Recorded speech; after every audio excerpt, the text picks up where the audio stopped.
क्या बताऊं दोस्तों, मैं मदनपुर कागज मिल में गया और अपने बड़े लड़के कुलदीप को बहुत ढूंढा, लेकिन उसका कहीं पता न चला। मैं ये सोचता हूं कि जो मैनेजर भंवर सिंह बात बताया था उसकी बात सच है। अब ये खबर मैं चल करके अपने घर वालों को देता हूं, चलता हूं अपने घर।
भूख प्यास से चला नहीं जा रहा। आज कई दिन से खाने को कुछ भी नहीं मिला। भूख प्यास से मुझे चक्कर आ रहा है। अरे इस पापी संसार में अपना पेट भरना तो मुश्किल ही था। मेरा मासूम बच्चा भी भूखा है। मैं अपने बच्चे के लिए दूध कहां से लाऊं? मैं चलते चलते थक गई। बैठकर आराम कर लेती हूँ। उसके बाद आगे बस्ती दिखाई दे रही है, वहीं पर जाकर भैया बाबू लोगों से, माँ बहनों से अपने बच्चे के लिए दूध की भिक्षा मांगूंगी। ए भैया बाबू, 1 रुपया 2 रुपया हमारी मदद कर दो भैया। भगवान तार सब एक बाल बच्चा बने रहिए बाबू। मासूम बच्चा भूखा है। हरी दुखियारी के पुकार सुनाइए बाबुआ। बाबूजी बाबूजी हमारी कहानी सुनना, जरा सी जबानी सुनना, कर दो मदद मोरिया। हम हैं गरीब।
मैं क्या देख रहा हूं?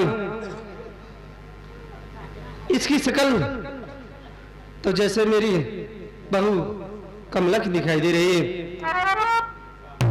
लेकिन इसके गोद में तो एक बच्चा है। मेरी बहू को कोई बच्चा नहीं था।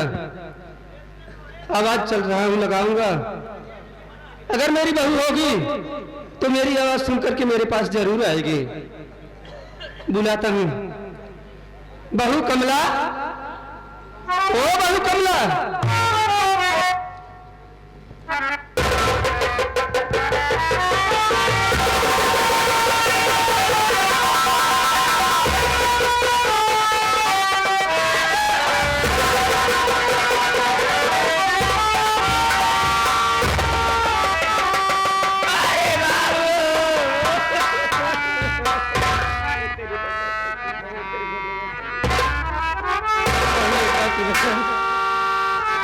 कि तेरी गोद में ये किसका बच्चा है? बाबूजी मेरी बात सुनिए, मैं बता रहा हूं। बोल बहू। स्वर्ग बासी पिया की निशानी है, जिसके कारण फंसी नैया मझधार में।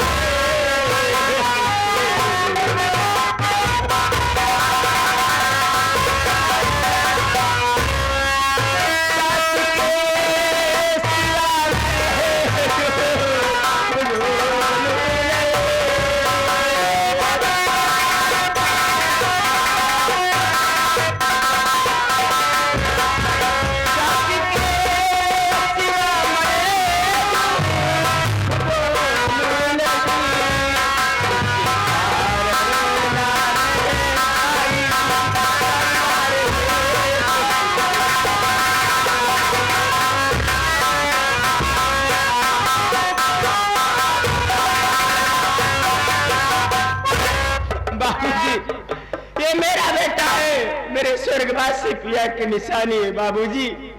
आज इसी के कारण मेरी नैया मझधार में है, इसी के कारण मैं परिवार में नहीं रहने पाई बाबूजी। मेरी बहू, मेरी बात सुन, मैं तुमसे कुछ कहना चाहता हूँ।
कुलदीप का लाल है तो ये मेरे घर में रोशनी देने वाला लाल है बहू।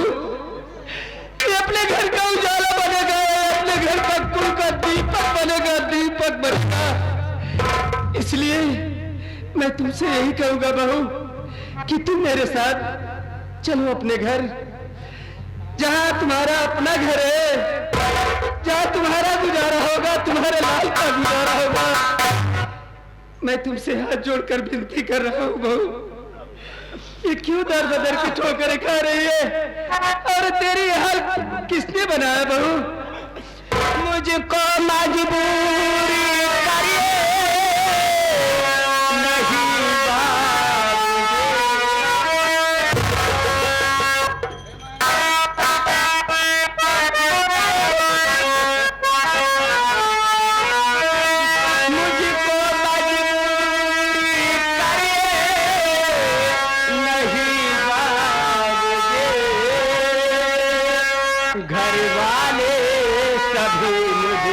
मुझसे नाराज नहीं। माता जी ने किया मेरा परित्याग।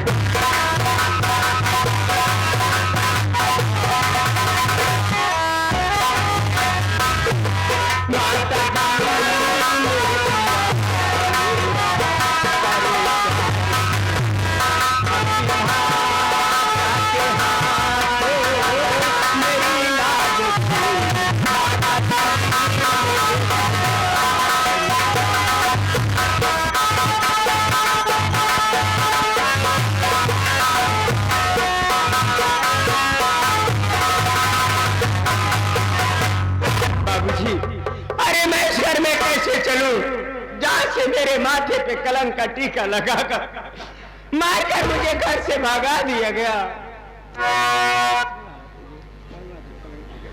एक बात ये बता बहू, किसने तुझे मारा? तुझे मारकर घर से निकाल दिया और तेरे माथे पर कैसे कलंक का टीका लगा बहू? बाबूजी आप तो घर पे थे नहीं, मेरी तबीयत ठीक नहीं थी बाबूजी। देवर संदीप मेरा सर दबा रहे थे, इतने में भगत सिंह आया, बोला संदीप मैं सब कुछ देख लिया और समझ गया, तू इस विधवा कमला से प्यार करता है और इसके पेट में जो बच्चा पला है किसी और का नहीं, तेरा बच्चा है। देवर संदीप उसे 2 हाथ मार दिए बाबूजी। हो गया माँ जी से बताया, माँ जी आई मुझे बहुत मारा बाबूजी, यहाँ तक कि मेरे शरीर से कपड़े उतरवा कर मुझे मारकर नंगी करके घर से भर। देख बहू, मैं तुमसे वादा करता हूँ कि तू मेरे साथ घर चल। जैसे कमला तुझे मार करके तेरे शरीर पर, जैसे कर्मावती तुझे मारकर तेरे शरीर पर वस्त्र नहीं रहने दिया, तुझे घर से बेघर कर दिया, वैसे मैं तुझसे वादा करता हूँ कि तेरे एक एक अपमान का बदला उस कर्मावती से मैं चुकाऊंगा। इस घर का मालिक मैं हूँ। कर्मावती कौन होती है तुझे घर से निकालने वाली? अरे वो तो मेरी अर्धांगिनी है, मैं जैसे कहूंगा उसे वैसे चलना पड़ेगा। अगर वो मेरी मर्जी से चलेगी तो चलेगी, नहीं तो इस घर में वो नहीं रहने पाएगी। मेरे साथ बाबूजी, मेरा बेटा भूखा है, मेरे बच्चे के लिए दूध ला दो बाबूजी, नहीं तो मेरा मुन्ना मर जाएगा। देख बहू, मैं मजबूर हूँ, मैं रास्ते में दूध कहां से ला सकता हूँ? हाँ देख, वो सामने शिव जी का मंदिर दिखाई दे रहा है, चल तू घर चल, और मैं जा रहा हूँ शिव जी के मंदिर पर, मुन्ना के लिए दूध लाऊंगा और इसे तू पिला देना। चल मेरी बहू। ठीक है बाबूजी। हर हुसैन जैसा शहीद आजम, हुसैन जैसा शहीद आजम, जहां में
सरदार जी आज का कहाँ का प्लान है?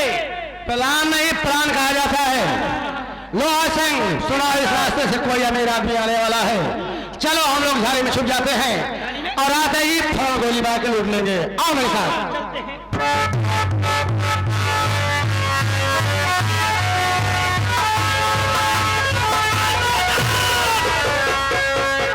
अरे बहन सुषमा, राहुल भैया देख ले पंचो, इन्हीं मेहमान हैं, इन्हीं मेहमान हैं। भले रहे खाए ठिकान नान बिचारू के। देखा था बहनी जौन भी आए पिसाड़ी पहिराए हैं। मेहमान तोहरे ऊपर गर्व है यार, गर्व है तोहार। गर्व बनाओ का गर्व कहते रहा, गर्व है, गर्व है। मेहमान तोहरे ऊपर गर्व है यार। आज इतना खुश है मेहमान तोहरे ऊपर, विश्वास के लिए इतना खुश है, इतना खुश है कि भगवान हमारे एक आध बहन और दे होते ना, वो बहन बिया तोहरे साथे कई दे मेहमान। रहा भाई एक इच्छा भाई की बात है बस। देखा मेहमान हम ते ही छोटका सार बड़का सार ये झाड़ी से निकला आवत हैं। क्या मैं लोहा सिंह किसको छोटका साला और बड़ा साला बना रहा है? मेहमान है सरदार। मेहमान? कैसा मेहमान है? अरे बहन सुषमा का मेहमान। बहन सुषमा ने शादी कर लिया? बहन सुषमा, ये मैं क्या सुन रहा हूँ मैं? हाँ भैया, ये सच है भैया कि मैं शादी कर ली हूँ। ये मेरे पति परमेश्वर है भैया। अरे सरदार जी, ये नहीं है बहन के पति परम सुअर। परमेश्वर ने परमात्मा के रूप शादी कर लिया। चल ठीक है बहन, इधर खड़ी हो जा। इधर आ।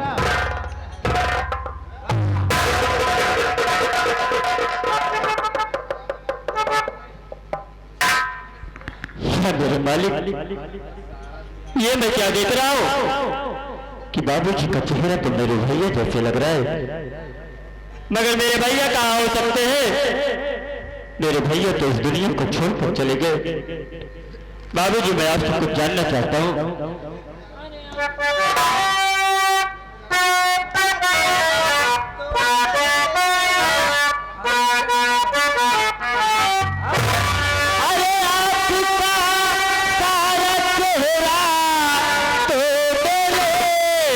भैया से मिलता है।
मैं भगवान की कसम खा के कहता हूँ ना तुझे डांटूंगा ना मारूंगा, सिर्फ इतना बता दे तेरा नाम क्या है और तू कहाँ का रहने वाला है। बाबूजी आप मेरा नाम जानना चाहते हैं?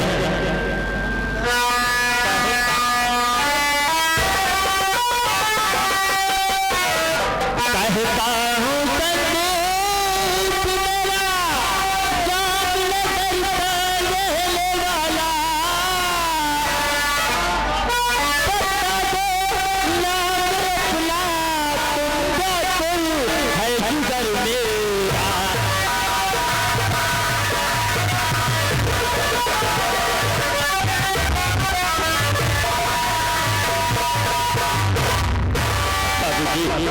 मेरा नाम संदीप है और मैं जामनगर का रहने वाला हूँ। लेकिन बाबूजी आपका क्या नाम है और आप कहाँ के रहने वाले हो? क्या आप अपने बारे में मुझे नहीं बताएंगे? तू मेरा नाम जानना चाहता है तो सुन, मैं तुझे बता रहा हूँ।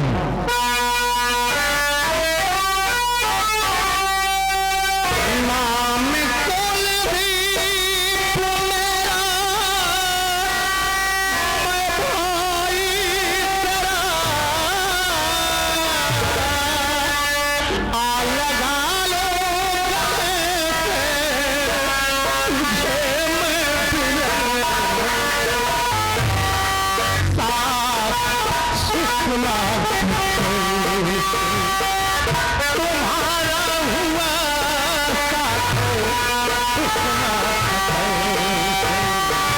तुम्हारा हुआ कमला भी करी है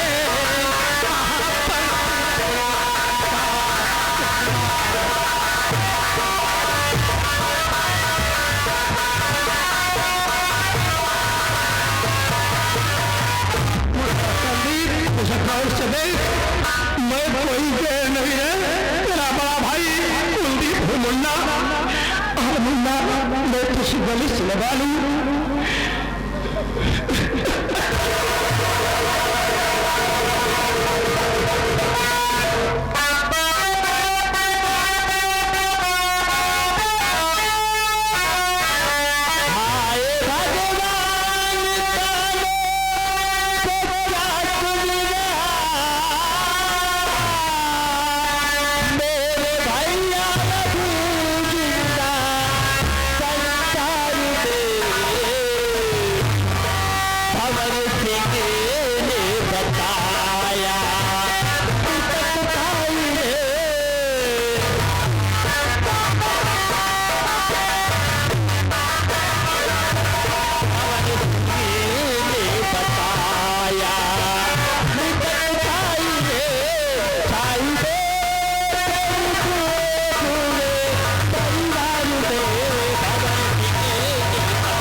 बाबूजी अपना नाम कुलदीप बता रहे, लेकिन भगत सिंह ने तो बताया था कि संजय हम तुम्हारे को यह मदद के कागज में नाच गुजारे जा रहे थे।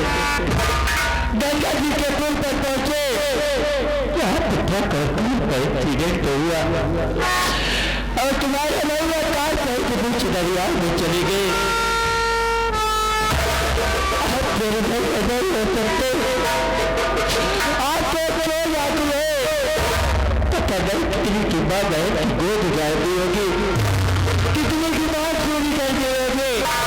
आप मेरे भैया यही भगवान के लिए मैं आपके आगे हाथ जोड़ता हूँ, आप मेरे भैया नहीं है। वाह मुन्ना संदीप, आज तो अपने बड़े भाई को पहचानने से इनकार कर रहा है मुन्ना, और मुझे छोड़ बापू कह रहा है। तुझे मालूम नहीं मुन्ना, मेरी बात सुन।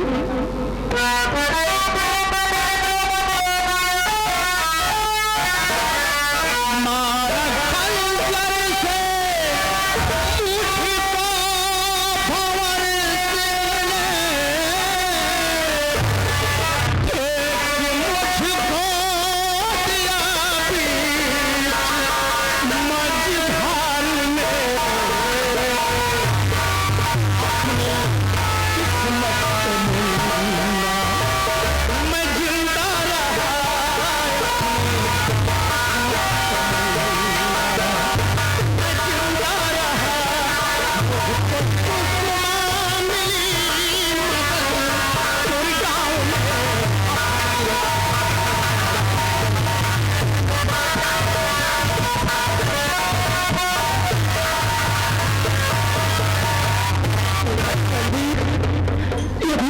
बचाने से इनकार कर रहा है मुन्ना। तो मेरी कहानी सुन। तुझे तो मालूम है मुन्ना कि मदनपुर कावसमेल में बहुत भयंकर आग लगी थी। बाबूजी ने मुझे भंवर सिंह के साथ मदनपुर गांव भेजा आग बुझाने के लिए, लेकिन ये कमीना भंवर सिंह मदनपुर गांव से पहले ही आग लग दिया और कहने लगा, कुलदीप बाबू माँ गंगे का दर्शन कर लो। इसकी बातों में आकर मैं गंगे माँ का दर्शन करने लगा और जैसे ही गंगे माँ को प्रणाम करने चला, ये कमीना भंवर सिंह धोखे से मेरे पेट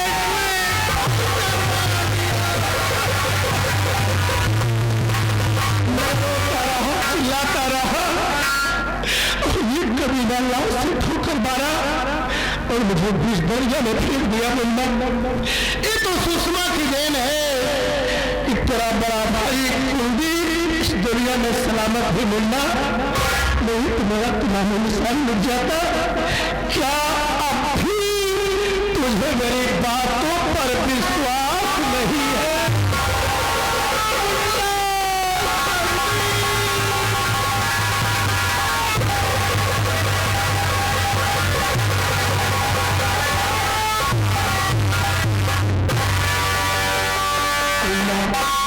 तू यहाँ और इस हाल में ये बता, तेरी भाभी कमला कहाँ है?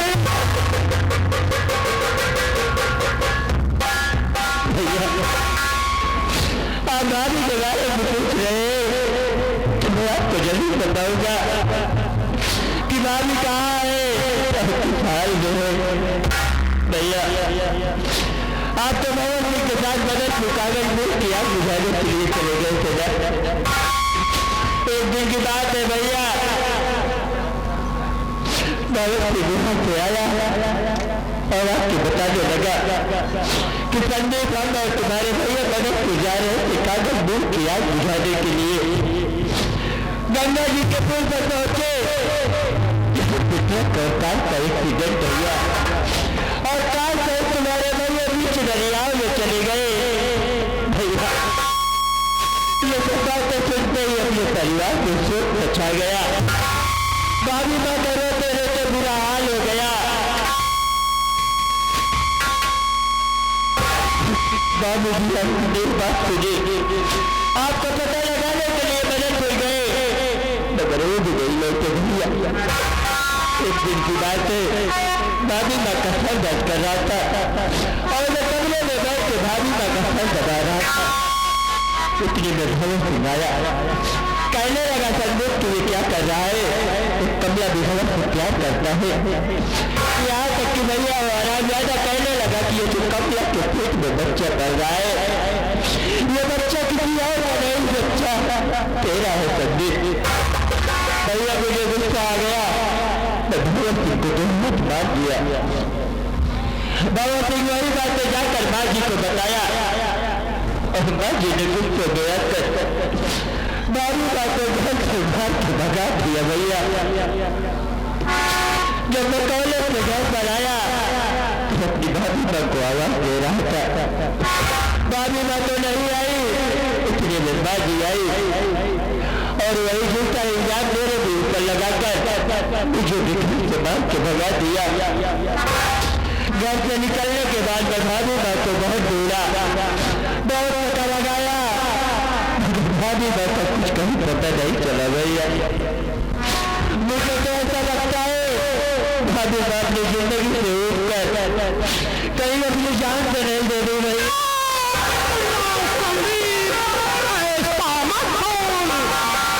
भाभी कमला ऐसा कभी नहीं कर सकती। और ये जो किस्मत है, मैं घर गलत की ठोकर खा रहा था, भूख प्यास से तड़प रहा था, सूजी के मंदिर पे पहुंचा। मैंने इससे एक गिलास पानी मांगा, इसने मुझे पानी पिलाया।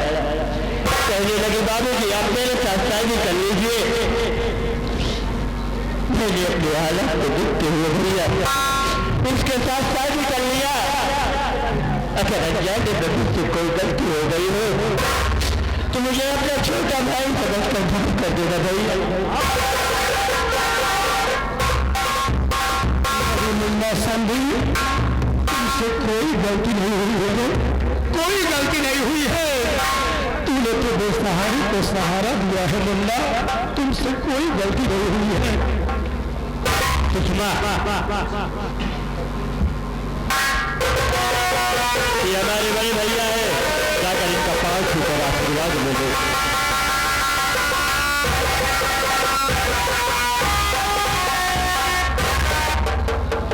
बहन सुषमा, मैं तेरा सगा भाई नहीं था, लेकिन धर्म का भाई बनकर तुमसे राखी बंधवाया और आज समय और हालात ने तुझे मेरे घर की बहू बना दिया, इसलिए आपको राखी वापस लेने बहन।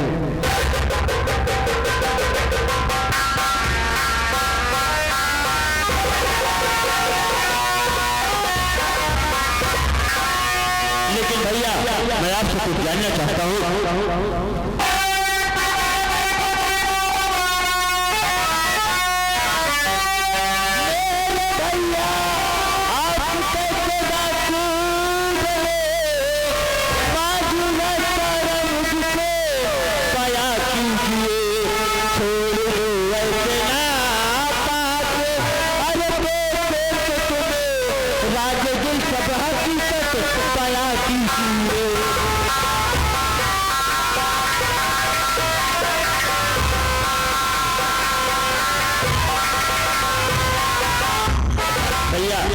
ये हाथ में बंदूक का बाला और ये डाकू के भेष में आखिर किस लिए भैया?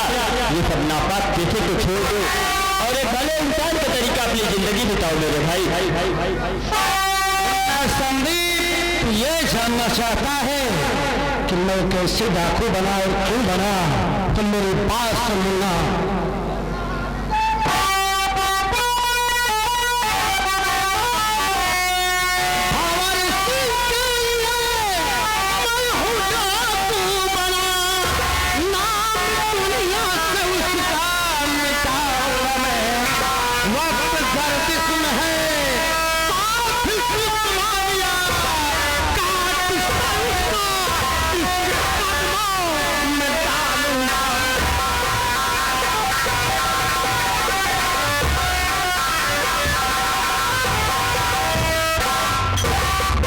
संदीप मैं डाकू बना हूँ तो सिर्फ भवा सिंह के लिए बना हूँ और प्रतिज्ञा किया हूँ जब तक भवा सिंह का सर काटकर सुषमा के कदमों में नहीं डालूंगा तब तक डाकू बाना मेरे तन पर होगा। इससे पहले डाकू बाना मेरे तन से नहीं हटेगा भैया। अगर आप फांसी के खाते डाकू बने हैं तो जब तक इस हयात जादे का इस दुनिया से नामो निशान नहीं मिटा देना, तब तक डाकू को भेष को मत उतारना और हाथ का बंदूक का बाना भी मत छोड़ना भैया। लेकिन भैया आज 2 दिन से हम लोग प्राणी बहुत भूखे हैं, अगर कहीं से एक रोटी का टुकड़ा मिले तो लाकर हमें दे दो, क्योंकि हम दोनों की भूख मिट जाए भैया।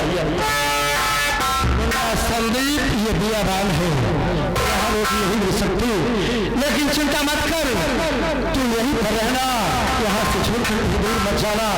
मैं गांव में जा रहा हूँ, कहीं ना कहीं से तुम दोनों के लिए रोटी का इंतजाम करके पहुंच जाता हूँ। अपना ख्याल रखना, यहाँ से दूर मत जाना, मैं जा रहा हूँ मुन्ना। ठीक है भैया आप जाइए, मैं आपका यहीं से इंतजार करूंगा। ठीक है मुन्ना मैं जा रहा हूँ।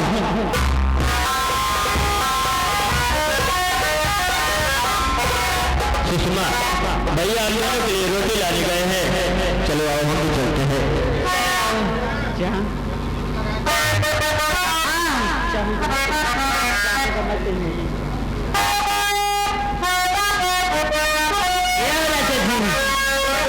देखिए मैं आपसे क्या कहना चाहूँ। क्या कहना